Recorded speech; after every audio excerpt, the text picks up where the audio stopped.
Welcome to मैकजोना। इस video में हम एक्चुअल स्टीम पावर साइकिल का एक प्रॉब्लम सॉल्व करेंगे। इससे पहले वाली वीडियो में हमने deviation of actual vapour cycle from idealised one discuss किया था। अगर आपने वो वीडियो नहीं देखी तो काइंडली पहले वो वीडियो देख लें ताकि आपको ये प्रॉब्लम आसानी से समझ आ सके। प्रॉब्लम शुरू करते हैं। A steam power plant operates on cycle as shown in this fig if the isentropic efficiency of turbine is 88% and isentropic efficiency of pump is 85%. Determine part A thermal efficiency of cycle और दूसरा part है net power output of the plant for a mass flow rate of 15 kg पर second. अब यहाँ पर मैंने इस power steam turbine power plant की स्कीमेटिक ड्रा की है। पंप लिक्विड को प्रेशराइज करता है till the boiler pressure. Boiler में हम हीट ऐड करवाते हैं, उसके बाद जो high temperature high pressure steam होती है हम उसको स्टीम टरबाइन में एक्सपेंड करवाते हैं। इस दौरान हमें वर्क आउटपुट मिलता है और ये दोबारा उसके बाद कंडेंसर में कंडेंस हो जाता है और ये इस तरह क्लोज लूप चलता रहता है। अब हकीकत में जो पावर प्लांट होता है उसमें पाइपिंग लॉसेस भी होते हैं और फ्रिक्शन के लॉसेस होते हैं, हीट लॉसेस होते हैं और भी काफ़ी तरह की चीज़ें होती हैं जो हमारा मैक्सिमम वर्क आउटपुट को कम करती हैं। हम उन चीज़ों की प्रॉब्लम में डिस्कस करेंगे। यहाँ पे वही हमने शो करने की कोशिश की है कि पंप के एग्जिट पे प्रेशर 16 मेगापास्कल होता है, लेकिन बॉयलर तक पहुँचते पहुँचते पाइपिंग नेटवर्क की वजह से फ्रिक्शन लॉसेस की वजह से कम होकर 15.9 मेगापास्कल हो जाता है। और टेम्परेचर भी जो यहाँ पर पंप के इनलेट पे 38 डिग्री सेंटीग्रेड था वो बॉयलर तक जाते जाते कम होकर 35 डिग्री सेंटीग्रेड रह गया है। इसी तरह बॉयलर के एग्जिट पे जो स्टीम है उसका टेम्परेचर 625 डिग्री सेंटीग्रेड है, लेकिन जब स्टीम टरबाइन तक ये पहुंचती है 600 डिग्री सेंटीग्रेड।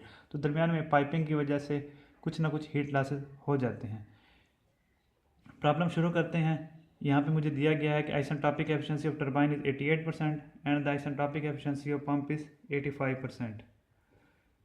और मैंने थर्मल एफिशिएंसी निकालना है। पार्ट ए में शुरू कर रहा हूँ। थर्मल एफिशिएंसी इसको हम निकाल सकते हैं work net over Q in. Network बराबर होता है हमारा work done by turbine out minus work done by pump in. अब ये जो दोनों वर्क होंगे ये एक्चुअल वर्क होंगे जो यहाँ पे प्रोड्यूस हो रहे हैं, यानी ये हमें आइसेंट्रोपिक एफिशिएंसी को इनकॉर्पोरेट करते हुए निकालने होंगे। इस तरह क्यू एन मैं निकाल सकता हूँ H4 माइनस H3। तो सबसे अगर हम ये दोनों पैरामीटर निकाल लें तो हम यहाँ से थर्मल एफिशिएंसी निकाल सकते हैं। तो टरबाइन का वर्क निकालने के लिए आइसेंट्रोपिक एफिशिएंसी ऑफ टरबाइन, ये फार्मूला हमने पहले डिस्कस किया था, ये बराबर होती है actual work of turbine over isentropic work. तो यहाँ पे मैंने एक्चुअल वर्क निकालना है। एक्चुअल वर्क ऑफ टरबाइन आ जाएगा आइसेंट्रोपिक एफिशिएंसी ऑफ टरबाइन जो गिवन है 88% into isentropic work of turbine. अब आइसेंट्रोपिक वर्क ऑफ टरबाइन वो बराबर है जो टरबाइन की एक्सपेंशन होगी 5 to 6।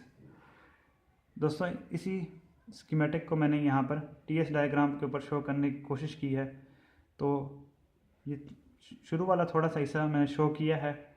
ये वाली साइड जो टरबाइन वाली है ये मैंने शो नहीं की क्योंकि प्रेशर ड्रॉप बहुत ज़्यादा है, तो इसको शो करना पॉसिबल नहीं था और ये समझाना भी बड़ा मुश्किल होता। तो 5 to 6 आइसेंट्रोपिक एक्सपेंशन होगी अगर हम आइडियल केस एज्यूम कर रहे हैं। तो 5 के ऊपर जो कंडीशंस हैं हमारे पास, प्रेशर हमारे पास 5 पर है 15 मेगापास्कल और टेम्परेचर है वो है 600 डिग्री सेंटीग्रेड। इसके अगेंस्ट आप सुपर हीटेड रीजन में ये वैल्यूज़ देख लेंगे। स्टीम टेबल मैं सेंजल की बुक वाली यूज़ कर रहा हूँ, उसका लिंक मैंने नीचे डिस्क्रिप्शन में दे दिया। इसके अगेंस्ट मेरे पास H5 की वैल्यू आ जाएगी 3583.1 किलो जूल पर केजी। इसी तरह मैं यहाँ पे इंट्रॉपी की वैल्यू भी लिख लूँगा 6.6796 किलो जूल पर केजी। अब 5 पॉइंट इस तरह 6 पे मैं वैल्यूज़ ले लेता हूँ। अब 6 पॉइंट क्योंकि सैचुरेटेड रीजन में है और यहाँ पे मुझे प्रेशर गिवन है P6 is equal to 10 kilo pascal और ये सैचुरेटेड लिक्विड होगा यहाँ पर। यहाँ इस पे मैं जाके सेचुरेशन रीजन में HF, HFG, SF और SFG की वैल्यूज़ नोट डाउन कर लूँगा। HF की वैल्यू आ जाएगी हमारे पास यहाँ से 191.81 किलो जूल पर केजी। HFG की आ जाएगी 2392.1 किलो जूल पर केजी। SF की आ जाएगी 0.6492 किलो जूल पर केजी केल्विन। SFG की आ जाएगी 7.496 किलो जूल पर केजी केल्विन। अब मैं यहाँ पर ये वाला फार्मूला हमने जानते हैं, S6 हो जाएगा SF plus X6 SFG। Ideal case हम ज्यूम कर रहे हैं, आइसेंट्रोपिक केस होगा, X6 पर जो एंट्रोपी होगी वही S5 पर होगी। तो S6 पर मैं ये वैल्यू यूज़ कर लूँगा, S5 वाली जो है 6.6796।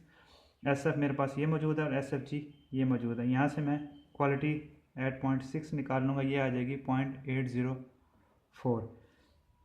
इसी तरह इस फार्मूले की तरह मैं यहाँ से H6 निकाल लूँगा, HF प्लस X6 HFG।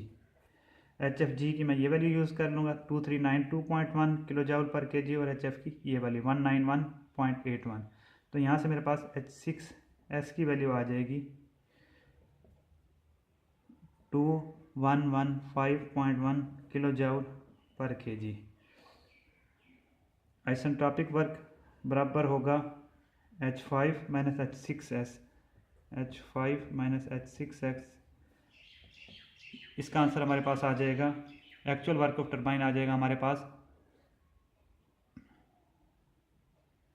इसकी वैल्यू होगी 1291.84 किलो जूल पर केजी। इसी तरह पंप का वर्क निकाल लेते हैं। Isentropic efficiency of pump is equal two isentropic work of pump over actual work of pump. तो यहाँ पे मैंने एक्चुअल वर्क ऑफ पंप निकालना है, ये बराबर हो जाएगा isentropic work of pump over isentropic efficiency of pump. Actual work of pump is equal two isentropic work of pump, ये हम निकाल सकते हैं new into P2 minus P1। P2 ये वाला प्रेशर होगा जो एग्जिट पे है 16 मेगा पास्कल, और 1 जो है वो ये वाला प्रेशर होगा 9 kilo pascal. New specific volume use करेंगे 1 के ऊपर, यहाँ पे हम सैचुरेटेड लिक्विड एज्यूम करेंगे। तो इसका मतलब है कि न्यू 1 जो हमारे पास बराबर होगा ये होगा nu F at 10 kilo pascal, और इसकी वैल्यू होगी 0.001009 मीटर क्यूब पर केजी। वो हम यहाँ पुट करेंगे, यहाँ से हमारे पास आ जाएगा एक्चुअल वर्क ऑफ पंप, और ये बराबर होगा 19 किलो जूल पर केजी। अब मेरे पास टरबाइन का वर्क भी आ गया और पंप का वर्क भी आ गया। यहाँ से मैं नेटवर्क फाइंड कर लूँगा और ये बराबर आएगा 1272.84 किलो जूल पर केजी। अब मैंने Q इन निकालना है, Q इन बराबर है H4 माइनस H3।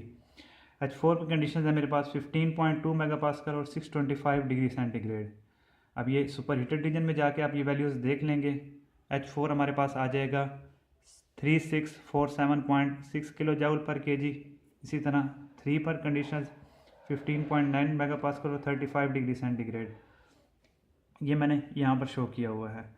ये ऊपर 2 के ऊपर प्रेशर 16 मेगा पास्कल था और टेम्परेचर 38 डिग्री सेंटीग्रेड था पंप के इनलेट पे। अब ये टेम्परेचर कम हो गया है, इस वजह से मैंने इसको नीचे शो कर दिया है। अब ये वाला पॉइंट है, ये आप कंप्रेस्ड लिक्विड वाले टेबल में जाके देख लेंगे, इसकी वैल्यू आपके पास आ जाएगी 160.1 किलो जूल पर केजी। अब वो वैल्यूज़ यहाँ पे आप क्यों इनके लिए पुट करेंगे तो आपके पास आंसर आ जाएगा 3487.5 किलो जूल पर केजी। अब हमारे पास Q इन का भी आ गया और नेटवर्क भी आ गया। ये दोनों वैल्यूज़ आप थर्मल एफिशिएंसी में पुट करेंगे तो आपके पास जो आंसर आएगा थर्मल एफिशिएंसी का वो आएगा 36.4%। दोस्तों उम्मीद करता हूँ कि आपको प्रॉब्लम समझ आया। अगर कोई भी किसी भी तरह का कोई क्वेश्चन है या आपको कोई चीज़ समझ नहीं आ रही तो लाजमी कमेंट करें, मैं जवाब दे दूंगा आपको, इंशाल्लाह चीज़ आपको क्लियर हो जाएगी। पार्ट बी है कि मैं net power output of the plant for a mass flow rate of 15 kg पर सेकेंड। तो मैंने नेट पावर आउटपुट निकालना है, ये हो जाएगा mass flow rate into net work. Mass flow rate मेरे पास यहाँ पे है 15 kg पर सेकेंड और नेटवर्क है 1272.84 1272.84। इसको मल्टीप्लाई करेंगे तो आपके पास जवाब आ जाएगा 19.1 megawatt. This will be the power output of this actual steam power cycle. दोस्तों उम्मीद करता हूँ कि आपको ये प्रॉब्लम समझ आ गया होगा। अगर किसी तरह का भी कोई क्वेश्चन है तो कमेंट करें, आई विल आंसर। वीडियो को लाइक और शेयर करना मत भूलें। Please subscribe. Thank you, good bye.